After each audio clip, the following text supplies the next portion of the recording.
It's a nurse. Against the wishes of the boy in the bed, I reach for the call button. Again, he doesn't want to bother you. He knows you have other patients. He initially says they need you more than he does. But after a few hours, he stops saying that, and he wants you now or 5 minutes ago. And so I call you. Again, the glass door slides open, and it's a nurse who comes in quietly and asks the boy in the bed what he needs and how she can help. She asks him gently, patiently, as if she hadn't just been in and asked him the same thing 15 minutes ago. He thanks you every time, unfailingly, until he doesn't know you anymore when you come in. And then you talk to me. It's a nurse who explains the things I do not want to understand, who holds my hand and wipes the tears when I let them come. It's a nurse who catches me trying to change the sheets and wipe urine from the floor because the boy in the bed would be so embarrassed. It's a nurse who insists on doing it herself and who goes for one of her sister nurses to help her. It's a nurse who talks to the boy in the bed and makes sure he is clean and on fresh sheets, even when she probably knows she is doing it for the last time.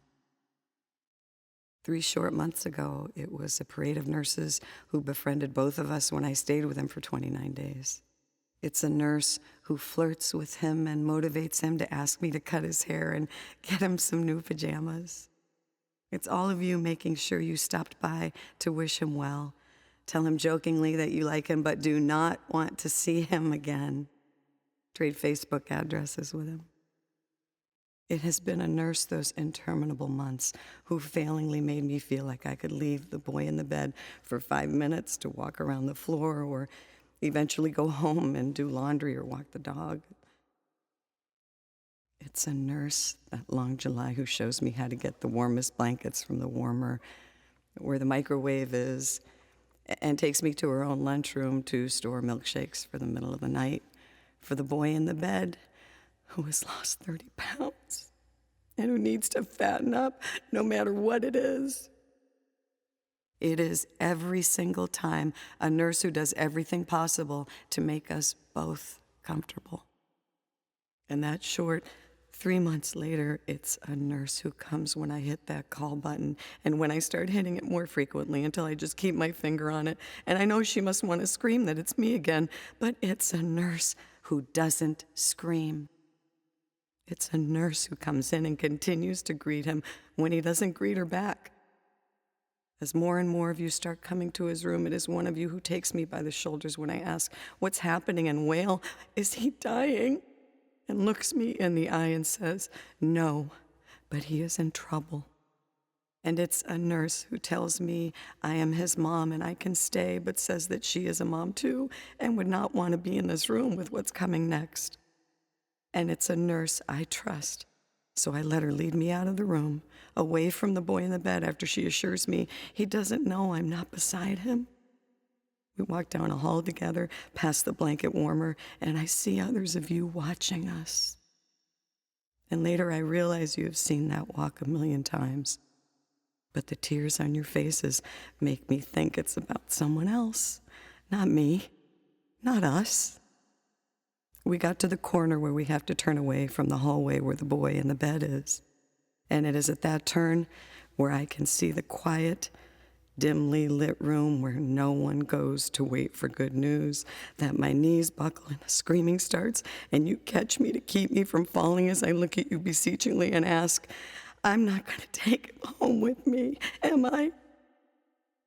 It's a nurse who says we don't know that yet, and I cling to her answer as surely as I cling to her waist, and she puts me in that awful room and she tells me what they are going to do for the boy in the bed.